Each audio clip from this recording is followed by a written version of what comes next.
Olá! Hoje a gente vai mergulhar numas ideias bem interessantes sobre ego, humildade e valor próprio. Tudo isso baseado nos trechos do livro Ego Transformado, do Timothy Keller. Oi, isso mesmo. É um material bem rico. Pois é. E só para contextualizar, esse livro é uma tradução, né? Do The Freedom of Self-Forgetfulness.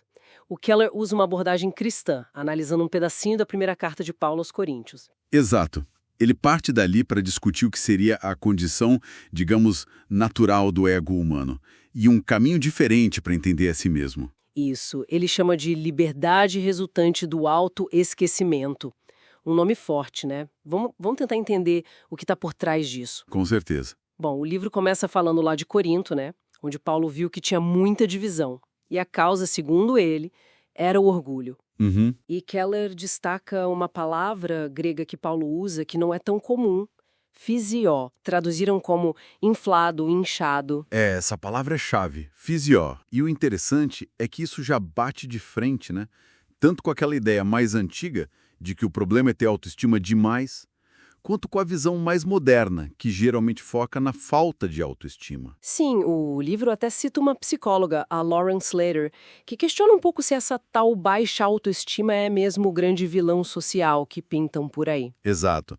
Então, como Keller interpreta esse fisió, esse inflado? Bom, para Keller, não é um ego forte, é um ego inchado mesmo. E por ser inchado, ele é problemático. O livro descreve 4 características que estão ligadas, sabe? Quais seriam? Primeiro, ele seria vazio, oco, né? Hum, Ele busca uma identidade fora de si, fora de uma conexão com o divino, no caso da perspectiva cristã.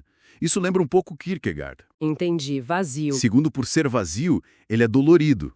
Fica sempre chamando a atenção para si, sabe?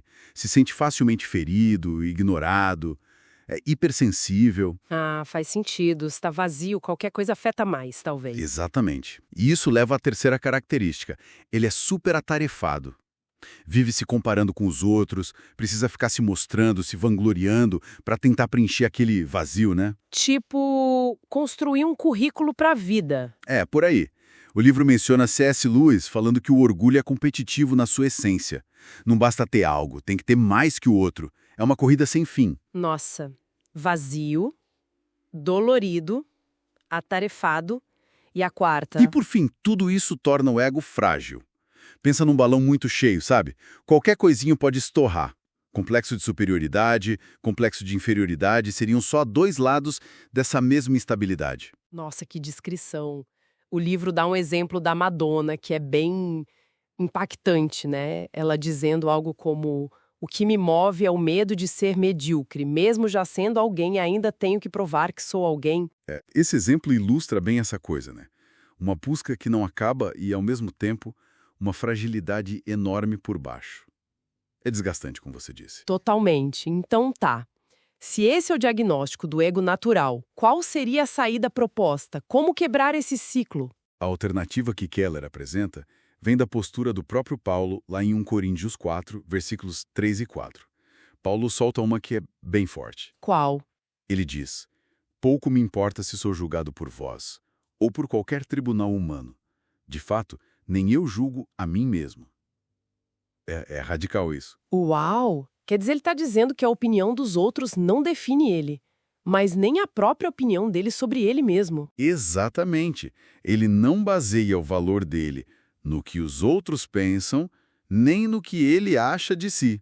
E ele ainda completa, mesmo dizendo que tem a consciência limpa, nem por isso me justifico. Ou seja, nem a autoaprovação é o ponto final. Isso é muito contraintuitivo, né? Porque a gente ouve tanto hoje para fortalecer a autoestima, para se valorizar, para focar nos próprios pontos fortes, na autoavaliação positiva. Sim, a cultura meio que empurra para isso. Mas na leitura de Keller, Paulo está rejeitando justamente essa autoanálise como a base de tudo. Então, o que ele propõe no lugar? Se não é autoestima, nem baixa autoestima. É aí que entra o conceito central que o livro traz, o autoesquecimento. Não é se achar o máximo, nem se achar o mínimo. Autoesquecimento, como assim? Keller usou outra citação do C.S. Lewis que ajuda a pegar a ideia. A essência da humildade não é pensar em mim mesmo como se eu fosse mais, nem pensar em mim mesmo como se eu fosse menos. É pensar menos em mim mesmo. Ah, entendi. Não é se depreciar, é tirar o foco de si mesmo. Exato. O ego para de ser o centro das atenções o tempo todo. E o resultado disso seria uma liberdade. Liberdade daquela necessidade de validação, sabe? E também te deixa menos vulnerável. Uma crítica, por exemplo, pode virar só informação útil, não um ataque que te destrói. Interessante. E o que tornaria possível essa mudança de foco tão grande? Paulo dá a pista, né? Quem me julga é o Senhor. Como isso funciona na prática, segundo o livro? Esse é o coração teológico do argumento de Keller. Na visão cristã que ele apresenta, o veredito fundamental, o de aceitação por Deus através de Cristo, pensa naquelas ideias tipo "Este é o meu filho amado", ou Romanos 8.1, "Já não há condenação alguma". Esse veredito vem antes do nosso desempenho. Ah, inverte a lógica. Totalmente. Inverte a lógica comum que é, a gente se esforça, tem um bom desempenho para tentar conseguir um veredito positivo. Mas esse veredito nunca parece final, né? Lembra do exemplo da Madonna? Verdade. Sempre tem que provar de novo. Isso. Mas se a aceitação principal já está dada, já está garantida na largada, digamos assim, a pessoa fica livre daquela pressão do tribunal diário. O julgamento dos outros, o seu próprio julgamento. Tira um peso enorme. Exato. Aí essas ações podem vir não mais essa necessidade de construir ou defender o ego, mas, sei lá, de um propósito maior, ou até de alegria, de gratidão. O julgamento de Cristo nessa visão é substitutivo. Ele meio que encerra o caso da nossa justificação perante Deus. Entendi. Então, para resumir a ideia central do livro que a gente discutiu, a saída para aquela dinâmica do ego inflado e frágil não seria buscar mais ou menos autoestima, mas sim buscar esse tal autoesquecimento. Isso. E esse autoesquecimento viria de encontrar a identidade num veredito de aceitação, que para essa visão cristã já foi dado.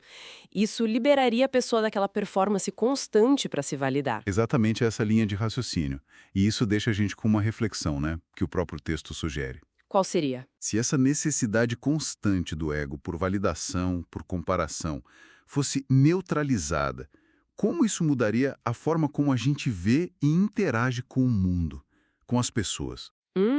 Interessante. A fonte sugere que talvez a gente pudesse apreciar mais as coisas, as pessoas, pelo que elas são em si, e não só como ferramentas para o nosso ego, sabe? Fica a pergunta no ar.